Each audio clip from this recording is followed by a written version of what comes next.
पिछले लेक्चर में बेटा मैंने आपके साथ रूल्स डिस्कस करे थे इमेज फॉर्मेशन के कनकेव मिरर्स में रे डायग्राम्स के ज़रिए। मैं एक बार रिवाइज करवा रही हूँ। रूल्स क्या थे? 4 रूल्स बताए थे मैंने आपको, और मैंने आपको बोला था इन चारों में से कोई 2 लगाएंगे हम रे डायग्राम को ड्रॉ करने के लिए। पहला क्या था कि जो रे पैरेलल जाएगी वो रिफ्लेक्शन के बाद फोकस में से निकल जाएगी, ठीक है। सेकेंड रूल इसका ऑपोजिट है कि जो फोकस में से जाएगी वो पैरेलल हो जाएगी। तीसरा रूल है कि जो सेंटर ऑफ कर्वेचर में से पास करेगी वो वापस बाउंस बैक कर जाएगी उसी डायरेक्शन में। और चौथा ये था कि कोई भी इंसिडेंट रे अगर कोई एंगल बना के पोल पर स्ट्राइक करेगी तो जितना आई एंगल बना के वो स्ट्राइक करी होगी उतना ही एंगल आर बना के वो रिफ्लेक्ट कर जाएगी। Fine, these were the 4 rules. अब जब भी रे डायग्राम बनाएंगे हम इन चारों में से कोई 2 रूल्स लगाएंगे, इमेज बनाएंगे, और इमेज बनाने के बाद इमेज जो भी बनेगी, हमें पूछा है क्वेश्चन में या नहीं पूछा, हम ये 3 चीज़ें मेंशन करनी है। कौन सी 3 चीज़ें? Nature of the image, size of the image और पोजीशन ऑफ द इमेज। अब ये नेचर, साइज और पोजीशन क्या है? बहुत सिंपल है।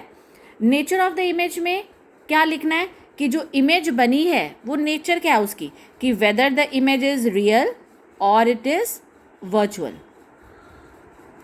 पहली बात कि इन दोनों में से कोई एक चीज़ होगी, या इमेज रियल होगी या वर्चुअल होगी। रियल इमेज क्या होती है?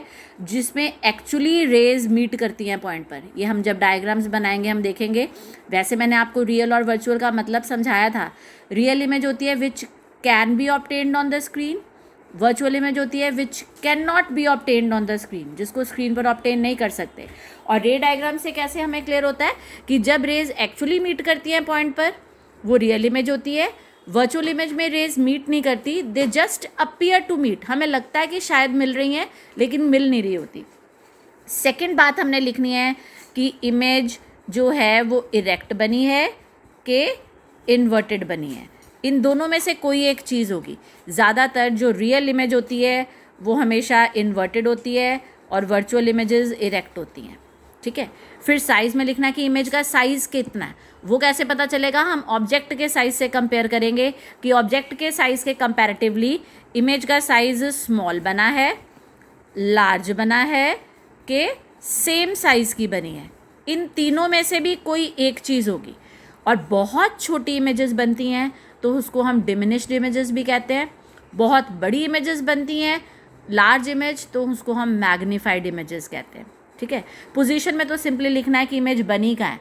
इमेज एट F बनी है, एट 2F बनी है, सॉरी एट C बनी है, बिटवीन F एंड P बनी है, बियॉन्ड C बनी है कि कहाँ बनी है। ये जब हम रे डायग्राम्स ड्रॉ करेंगे तब आपको क्लियर हो जाएगा इसके बारे में। अब रे डायग्राम्स ड्रॉ करने के वक्त बेटा कुछ चीज़ें हैं जो आपने माइंड में रखनी है, वो पहले मैं आपके साथ डिस्कस कर